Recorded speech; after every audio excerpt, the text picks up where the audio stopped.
Hello everyone, Shen Thomas here, Amitofo. Anyway, today I wanted to go over some of the little differences that you see in the Siu Nim Tao form or Sil Lum Tao form from lineage to lineage, and how we tend to do things a little bit differently, right? This is all, again, from the Yip Man. My teacher, he came from the Lineages lineage, who was Yip Man's first student in Hong Kong, right?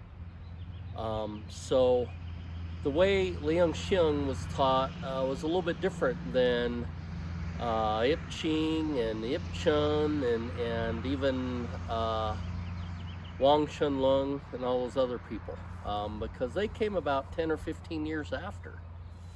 So anyway, the starting with Sil Lum Tao, when we get back here, there's the opening, right? And some people, they just do the opening like this, and then they go ahead and do the arms, right? I was taught to actually do the opening at the same time with the hands, right?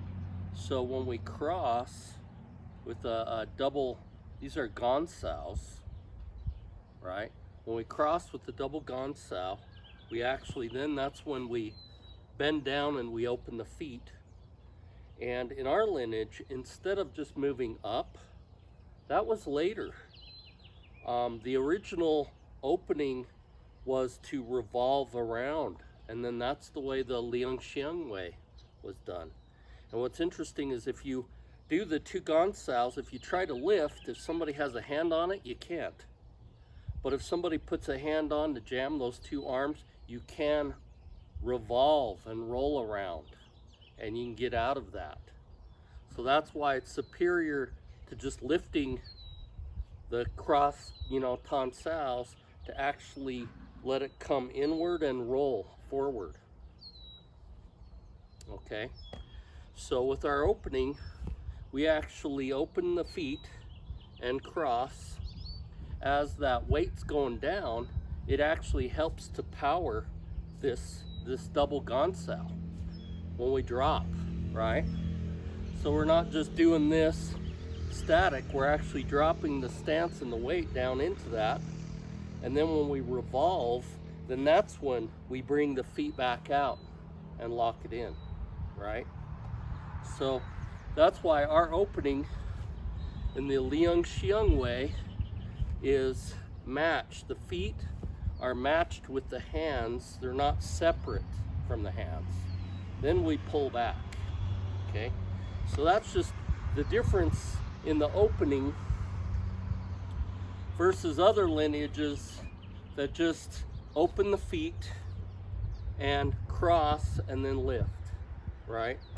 So the other idea is with different lineages, they have different ways of doing the goat riding stance.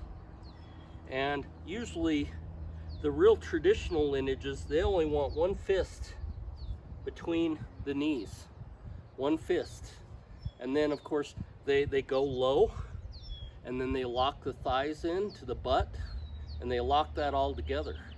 And it's a really different feeling than when you're up higher and wider, okay?